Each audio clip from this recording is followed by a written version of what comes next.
Hi everyone, आप सभी का मेरे यूट्यूब चैनल पर बहुत बहुत स्वागत है। जिन्होंने मेरे यूट्यूब चैनल को सब्सक्राइब नहीं किया, प्लीज़ मेरे चैनल को सब्सक्राइब करें, साथ ही साथ बेल आइकन को जरूर दबाएं। और हाँ, यदि आपको मेरी वीडियो बहुत अच्छी लगे तो इन्हें लाइक और शेयर ज़रूर करें। हमें बिना भाग किए ये बताना है कि इस परिमेय संख्या का दशमलव प्रसार शांत है या अशांत आवर्ती है। तो इसके लिए मैंने आपको बताया था। सबसे पहले तो आप देखें, क्या ये दोनों एक दूसरे से भाग होती हैं, किसी भी संख्या पे ये कटती हैं? नहीं, ये कहीं किसी भी संख्या पे नहीं कटती। तो इसका मतलब इनका एचसीएफ क्या है? दोनों का एचसीएफ कितना है? 1। पी क्यू मैंने इसलिए लिखा है, ऊपर वाली संख्या को हम पी मानते हैं, नीचे वाली को क्यू। तो इनका एचसीएफ 1 है। एचसीएफ 1 का मतलब है कि ये दोनों संख्याएं सह अभाज्य हैं। तो दशमलव प्रसार के बारे में सारी जानकारी हमें कहां से मिलती है? क्यू से मिलती है। तो यहां पर क्यू कितना है? 343। तो आप सबसे पहले क्या करेंगे? इसके अभाज्य गुणनखंड बनाएंगे 343 के,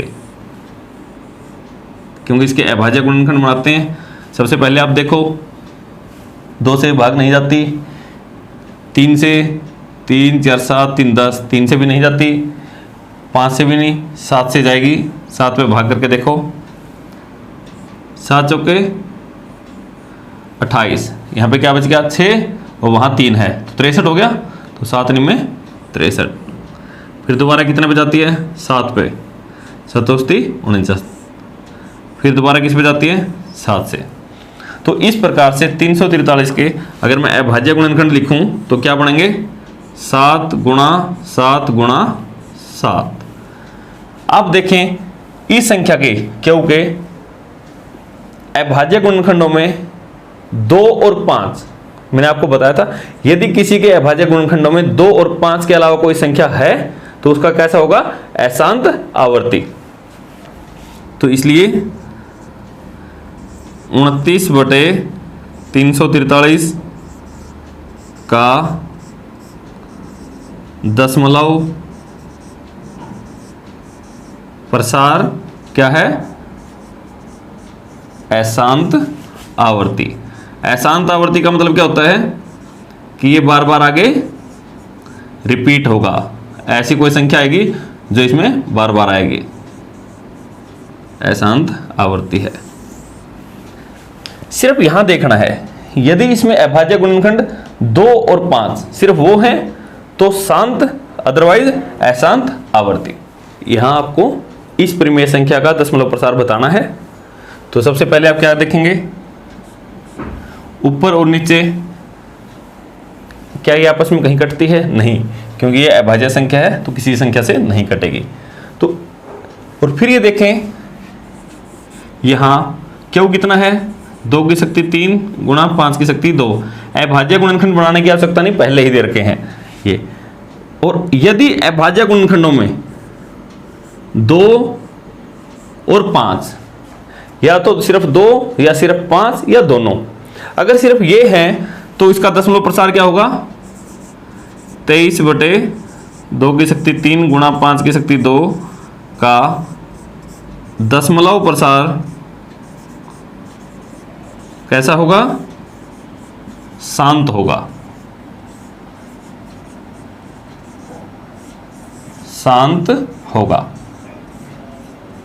क्योंकि इसके जो हर है, जो क्यू है, उसमें सिर्फ 2 और 5 है। अगर इसका शांत है तो आपसे दूसरे प्रश्न में ये पूछा गया है, जिसका भी ये शांत है तो उसको आप बिना भाग किए निकाल के दिखाएं। तो इसकी क्या विधि थी? कल बताई थी मैंने। 23, नीचे 2 की शक्ति 3 है, गुणा 5 की शक्ति 2। हर में आप कोशिश कीजिए, जब शांत है तो सिर्फ 2 और 5 है, तो 2 पंजे 10, 10 100 1000 ऐसा कुछ बनाने की कोशिश कीजिए। तो यहां पर क्या है? 2 तो 3 बार है, 5 है 2 बार, तो 2 पंजे 10, एक बार गुणा करने से 10 बन गया। लेकिन यहां संख्या अलग अलग है, तो आप इसको भी 3 बना लें, 5 को एक बार गुणा कर दें, तो यहां 5 भी 3 बार हो जाएगा, तो ऊपर भी 5 से गुणा करनी पड़ेगी। 23 की और 5 की गुणा, 23 पंजे 115। यहाँ देखो अब 2 की शक्ति 3 है, 5 की शक्ति भी आपने कितनी बना दी? 3। 5 की शक्ति भी 3 है।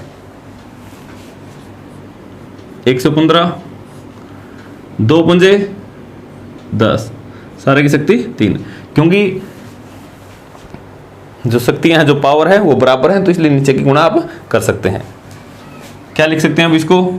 115। 10 की शक्ति 3 को आप लिखोगे, 1 के पीछे कितनी जीरो लग जाएंगी? 3 जीरो, क्योंकि जितनी शक्ति है।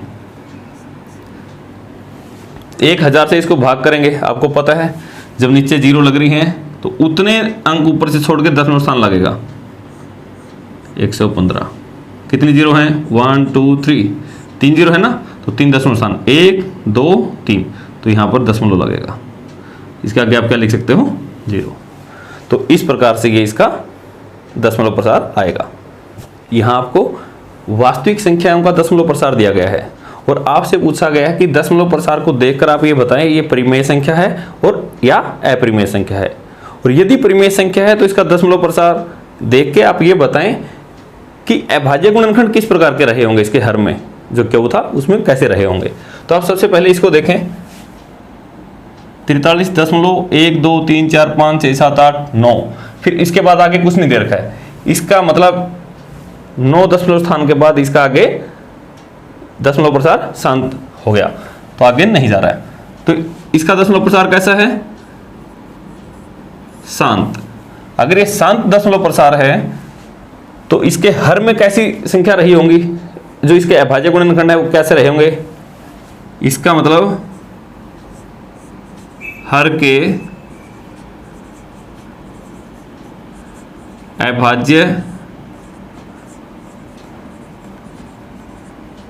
गुणनखंड 2 की शक्ति m गुणा 5 की शक्ति n के रूप के होंगे। आपको निकालने की जरूरत नहीं है। इसका दशमलव प्रसार देखा, शांत है। अगर शांत है तो आपको पता है शांत कब होता था? जब अभाज्य गुणनखंड किस रूप के होंगे? जिसमें सिर्फ 2 और 5 होगा। इसी प्रकार अब दूसरा, इसको देखो 0.120, फिर 1 2 0 0, 1 2 3 बार 0 है, 1 2 के बाद 4 बार 0 है, और आगे डैश डैश डैश। इसका मतलब होता है कि अशांत है, ये आगे चलता ही जाएगा। अब अशांत भी 2 प्रकार का होता है, आवर्ती या अनावर्ती। आवर्ती का मतलब होता है एक ही संख्या बार बार आए। यहां दिखने में तो लगता है कि एक ही संख्या बार बार आएगी, लेकिन यहां देखो सिर्फ 3 अंक है ये, फिर 4 अंक है, उसी प्रकार के 5 अंक हैं। तो हर बार यहाँ 1 2 0 था, 1 2 0 0 है, ये अलग अलग संख्याएं हैं, तो ये रिपीट नहीं हो रही, सिर्फ आपको लग रहा है कि रिपीट हो रही है। तो इस प्रकार की दशमलव प्रसार को आप क्या कहोगे? अशांत। आवर्ती है या अनावर्ती है? अशांत अनावर्ती, क्योंकि यहां बार बार रिपीट नहीं हो रही चीजें। अशांत अनावर्ती। जब अशांत अनावर्ती है तो इसका मतलब इसको p बटे q के रूप में नहीं लिख सकते, क्योंकि ये तो अपरिमेय संख्या होगी। यहां देखो 43.1 2 3 4 5 6 7 8 9, और ऊपर क्या है? बार है। बार का मतलब है कि यही ये 9 अंक, अगर मैं इसको बार को हटा दूंगा तो इसको कैसे लिखा जाएगा? यही अंक दोबारा से रिपीट होने शुरू होंगे। अगर मैं तीसरी बार भी लिखूंगा तो यही लिखे जाएंगे। इसका मतलब है इसका दशमलव प्रसार कैसा है? अशांत। बार बार लिखा जा रहा है अशांत। लेकिन ये अंक, ये 9 अंक दोबारा भी यही 9 अंक आए और आगे भी 9 अंक आते जाएंगे, तो इसलिए अशांत आवर्ती। अशांत आवर्ती है तो कैसी संख्या रही होगी? ये परिमेय संख्या। और इस परिमेय संख्या के हर में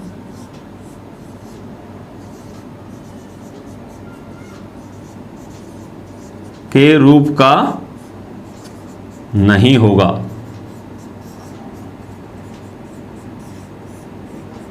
अगर इसके रूप का होता तो ये शांत होता। तो अब अशांत आवर्ती है तो इसका मतलब इसके रूप का नहीं है।